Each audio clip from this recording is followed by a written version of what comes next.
T-minus 10, 9, 8, ফ্লোরিডার 7, Cape Canaveral Space Force 5, station থেকে স্থানীয় 4, সময় মঙ্গলবার 3, রাত 2, 11:19 1. ফ্যালকন ৯ রকেটের Ignition উৎক্ষেপণ হয়। and প্রথমবারের মতো liftoff. ব্যবহৃত Go রকেটটি Falcon, পৃথিবীর go নিম্ন Star. কক্ষপথে পৌঁছে দেয় 23টি স্টারলিংক স্যাটেলাইট।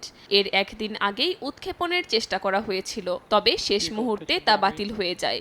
অবশেষে মঙ্গলবার সফল মিশনে উৎক্ষেপণের ৮ মিনিট পরই ড্রোন শিপে সফট ল্যান্ড করে রকেটের প্রথম ধাপ। Stage separation confirmed. 2025 সালের এটি স্পেসএক্সের 60তম ফ্যালকন ৯ উৎক্ষেপণ ও শুধু এই বছরেই 43তম স্টারলিংক মিশন। বর্তমানে 7,500-এর বেশি সক্রিয় স্যাটেলাইট নিয়ে এটি পৃথিবীর সবচেয়ে বড় satellite mega constellation. Stage 1 propulsion is nominal. 2019 সাল থেকে এখন পর্যন্ত মহাকাশে 8,000 স্যাটেলাইট পাঠিয়ে অন্তত 125টি দেশে 50 লাখের বেশি ব্যবহারকারী পেয়েছে স্টারলিংক। শুধু বাণিজ্যিক নয়, সুরক্ষিত যোগাযোগের জন্য সামরিক ও গোয়েন্দা সংস্থাগুলোও নির্ভর করছে এই নেটওয়ার্কের ওপর। Stage 1 landing leg deploy. কাকলি আখতার, সময় সংবাদ। Stage 1 landing confirmed.